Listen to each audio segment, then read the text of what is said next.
Hi student, welcome back to my class, Linguistic Research Methodology.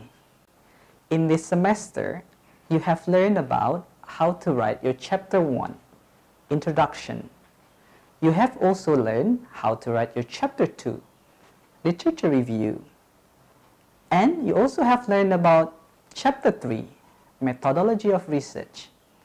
Now we come to the next chapter, which is Writing Research Report. Our today's focus will be about plagiarism. Once again, our main discussion for today will be about plagiarism. So, our learning objectives for today will be, number 1, to understand the meaning of plagiarism, and number 2, to know forms of plagiarism. Now, what is plagiarism? I'm confident you are already familiar with the word plagiarism. Plagiarism is regarded as a very serious offense in the academic world. So don't do that.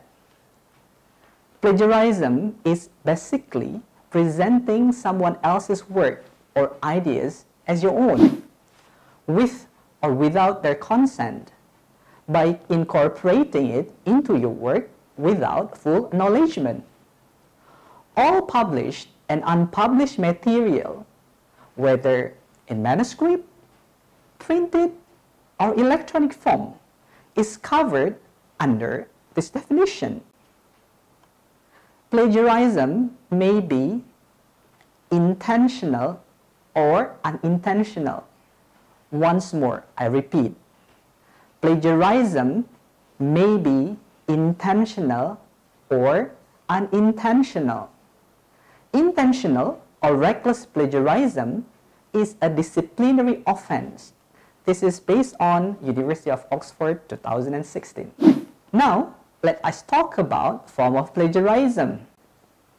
Number 1, the most common form of plagiarism is verbatim or word-for-word quotation without clear acknowledgement. What does it mean?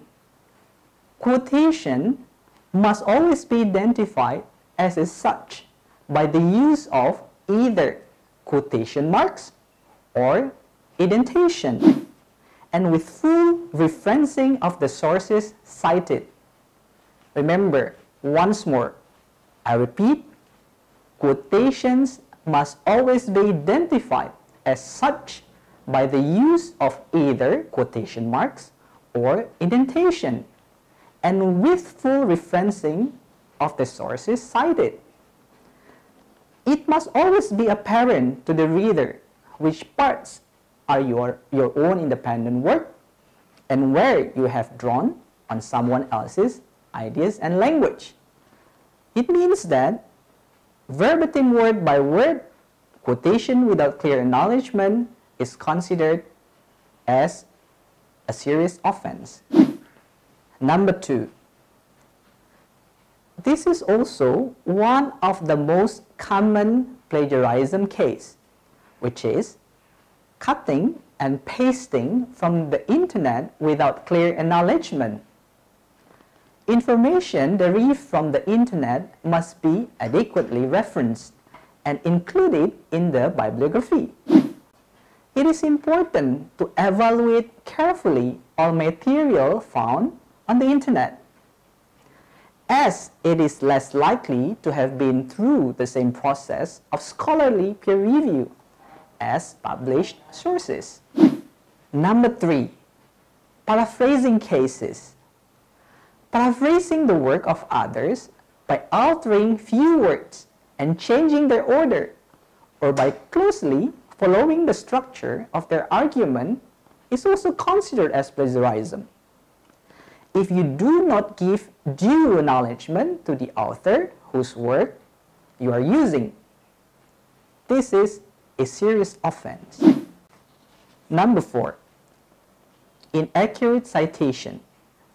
It is important to cite correctly, according to conventions of your discipline, as well as listing your sources, for example, bibliography, you must indicate using a footnote or an in-text reference where a quoted passage comes from.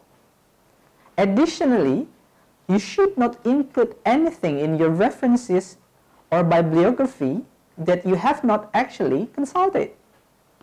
If you cannot gain access to primary source, you must make it clear in your citation that your knowledge of the work has been derived from a secondary text. Now, let us practice. I want you to ensure that you do not do any plagiarism actions. Please paraphrase and cite an idea from references do you use for your research. Number 1, a textbook or a handbook. Number 2, journal article. Number 3, unpublished thesis. Please present the results in front of the class. So students, today you have learned about definition of plagiarism. You have understood also about forms of plagiarism. I'm confident you've also understood how to paraphrase from different references, from different sources, from journals, from textbook, also from unpublished thesis. Next meeting, we will check your result of works, Chapter 1, Chapter 2, and Chapter 3.